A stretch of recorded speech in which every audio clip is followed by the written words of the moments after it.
হলো কি বে? জানো তো কালকে আমার কিস্তি আছে, দেবে তো পয়সা?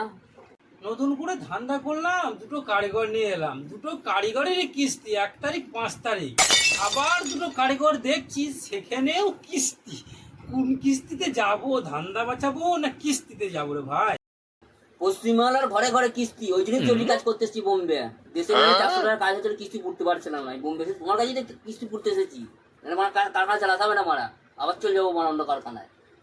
হ্যাঁ হ্যাঁ হ্যাঁ রে ভাই, কিস্তিটাই তো সব মেয়ের এখন পশ্চিমবাংলার। আর কিস্তির জন্যই তো এসেছিস, যা হোক করে দিতে হবে কিস্তি।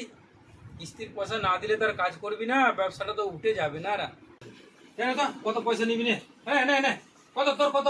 দাও বড় 4000 দাও। এটা 1 লাখ টাকা আছে, 1 লাখ টাকা দিয়ে দাও মনে আমাকে। সব নিয়ে তুই সহ্য করতে পারবি? হ্যাঁ, দিয়ে যা দাও। তোকে দিয়ে দিলাম, যা।